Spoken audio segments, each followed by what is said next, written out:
Hello friends, स्वागत है आप लोग का हमारे यूट्यूब चैनल अस्टा ऑनलाइन क्लासेस में। आज की इस वीडियो में यहाँ पर हम आपके बिहार बोर्ड मैट्रिक एग्ज़ाम 2025 के लिए जो है मैथ के जो है कुल आपका 20 क्वेश्चन लेकर आए हुए हैं, जो कि काफ़ी इम्पोर्टेंट है आपकी एग्ज़ाम के लिए। तो चलिए शुरू करते हैं। हम इन सारे प्रश्नों को अच्छी तरह से एक एक करके इसको जो है समझते हैं। तो हमारा यहाँ पर जो है, इससे पहले आप लोग को बता दें कि चैनल पर आप लोग को जो है सब्जेक्टिव प्रश्न भी अब जो है बताया जा रहा है, किस तरह से आपके हिंदी में भी बताया गया, पत्र लेखन का वीडियो डाल दिया गया। तो अगर आप लोगों ने अभी तक नहीं देखा है तो जाकर चैनल पर जरूर देखें। और इसके अलावा आप लोग को जो सब सब्जेक्ट का सब्जेक्टिव कराया जाएगा, तो देखते रहिए वीडियो, अपनी तैयारी करते रहिए। तो पहला प्रश्न हमारा, एक वृत्त की परिमाप एवं क्षेत्रफल के माप बराबर हो तो वृत्त की त्रिज्या क्या हो जाएगी। यानी कि वृत्त की परिमाप और वृत्त का क्षेत्रफल दोनों ही बराबर है, तो वृत्त की त्रिज्या क्या होगी ये पूछा जा रहा है। तो वृत्त की त्रिज्या जो परिमाप और क्षेत्रफल बराबर है, तो उसकी त्रिज्या जो है यहाँ पर आपका 2 यूनिट हो जाएगा, जो कि हमारा ऑप्शन नंबर ए में है 2 इकाई। तो हमारा 1 का ऑप्शन ए सही हो जाएगा। नेक्स्ट प्रश्न है कि त्रिभुज एबीसी में बीसी को, यानी कि हमारा एक त्रिभुज एबीसी है, ओके। उसके बाद BC को हम क्या कर रहे हैं, D बिंदु तक यहाँ बढ़ाया गया है, जिससे कि ACD यानी कि ACD यह जो है इसका मान है 110 डिग्री और BAC यानी कि इसका मान है आपका 57 डिग्री। तो ABC यानी कि इस कोण का मान जो है क्या हो जाएगा। तो चूंकि यहाँ पर जो है अगर हम बात करें एक पूरे रेखा पर, तो 180 डिग्री का कोण बनाता है। तो अगर ये 110 है तो ये जो है ये 70 डिग्री हो जाएगा।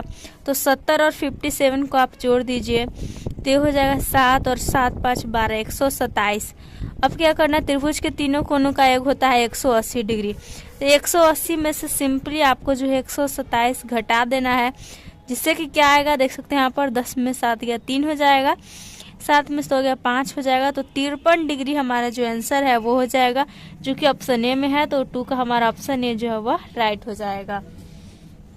नेक्स्ट प्रश्न है कि cos 90 degree minus theta is equal to क्या हो जाएगा। तो cos 90 degree minus theta is equal to हो जाता है आपका साइन थीटा, जो कि ऑप्शन ए में है। तो 3 का ऑप्शन ए जो है वह सही हो जाएगा। अब चलते हम लोग अगले प्रश्न की ओर, जो कि पूछा गया है, देख सकते हैं। पूछा जा रहा है, यदि ax square plus bx plus c is equal to 0 के मूल समान हो तो कौन सत्य है। यानी कि अगर हमारा एक द्विघात समीकरण के मूल यानी कि शून्यांक इज इक्वल हो, तो क्या जो है इसमें से कौन सा शर्त है वह सही हो जाएगा। तो आपका क्या होगा कि b square is equal to 4ac हो जाएगा, ओके। एक फॉर्मूला होता है b square is equal to 4ac। तो 4 का हमारा ऑप्शन बी जो है वह सही हो जाएगा। तो हम लोग नेक्स्ट प्रश्न को देखते हैं, जो कि दिया गया है आपका cos थीटा साइन थीटा से लिया गया है। जो कि प्रश्न है आपका कि cos 1 degree into cos 2 degree cos 3 degree dot dot dot cos 180 degree, इनका जो है मान क्या हो जाएगा। तो इसका मान जो आपका 0 हो जाएगा। तो 5 का हमारा सी ऑप्शन जो है वह राइट हो जाएगा। अब नेक्स्ट प्रश्न है यहाँ पर कि यदि द्विघात समीकरण b माइनस सी का whole x square plus c minus a into x plus a minus b equal to 0 के मूल जो है वह समान हो, तो a प्लस सी का जो है मान है वह क्या हो जाएगा। तो a प्लस सी का मान यहाँ पर हमारा हो जाएगा 2b। तो 6 का ऑप्शन सी जो है वह सही हो जाएगा।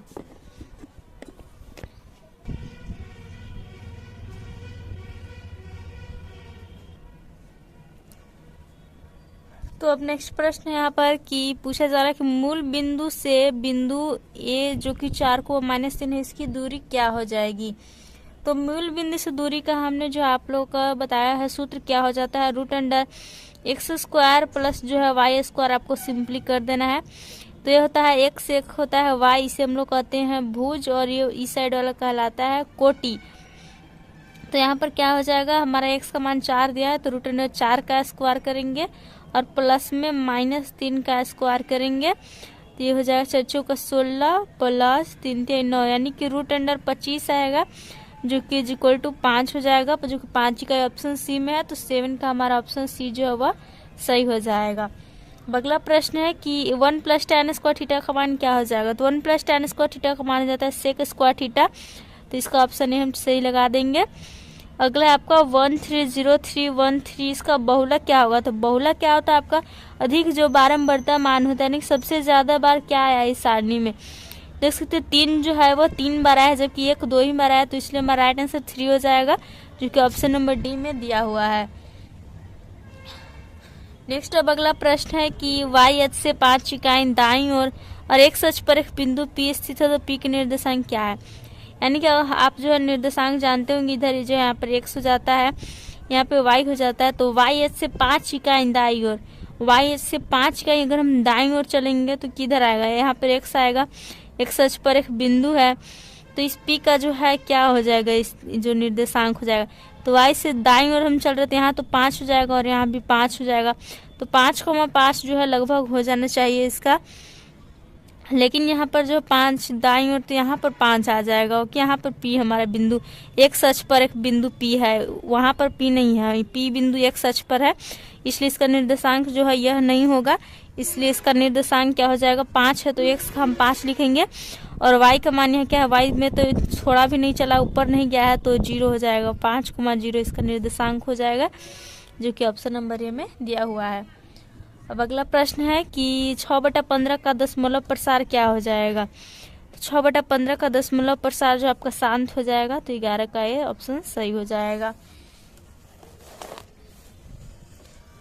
अब नेक्स्ट प्रश्न है, यहाँ पर पूछा जा रहा है कि यदि 2 के power x plus y is equal to 2 के पावर x माइनस वाई, तो √8 इज इक्वल टू √8 है, तो y का मान जो है यहाँ पर क्या हो जाएगा? तो y का मान यहाँ जो 0 यानी कि 0 हो जाएगा, तो हमारा सी ऑप्शन जो है वह सही हो जाएगा। नेक्स्ट है कि समीकरण निकाय x plus 2y is equal to 3 और 5x plus ky is equal to 15 के अनगिनत हल होगा कब? जब k का मान जो है क्या होगा? तो अनगिनत हल होने के लिए हमारा क्या है?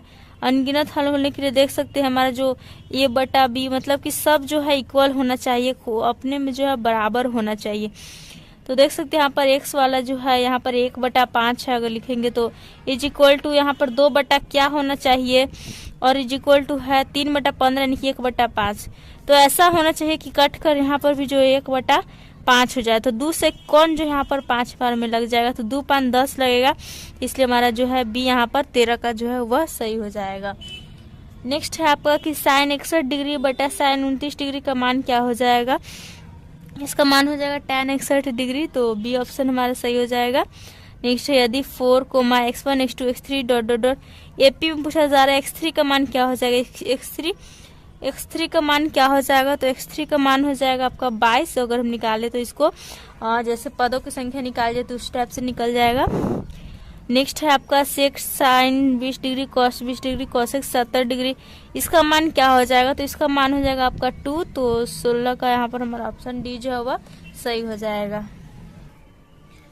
तो नेक्स्ट प्रश्न है यहाँ पर हमारा कि 2 खंभे 6 मीटर और 11 मीटर ऊंचे हैं और समतल जमीन पर ऊर्ध्वाधर खड़े हैं। यदि उनके पादों के बीच की दूरी 12 मीटर है तो उनके सिरों के बीच की दूरी क्या हो जाएगी? तो उनके सिरों के बीच की दूरी क्या हो जाएगी? वो हो जाएगी हमारा 13 मीटर, तो 17 का हमारा ऑप्शन सी जो है वह सही हो जाएगा।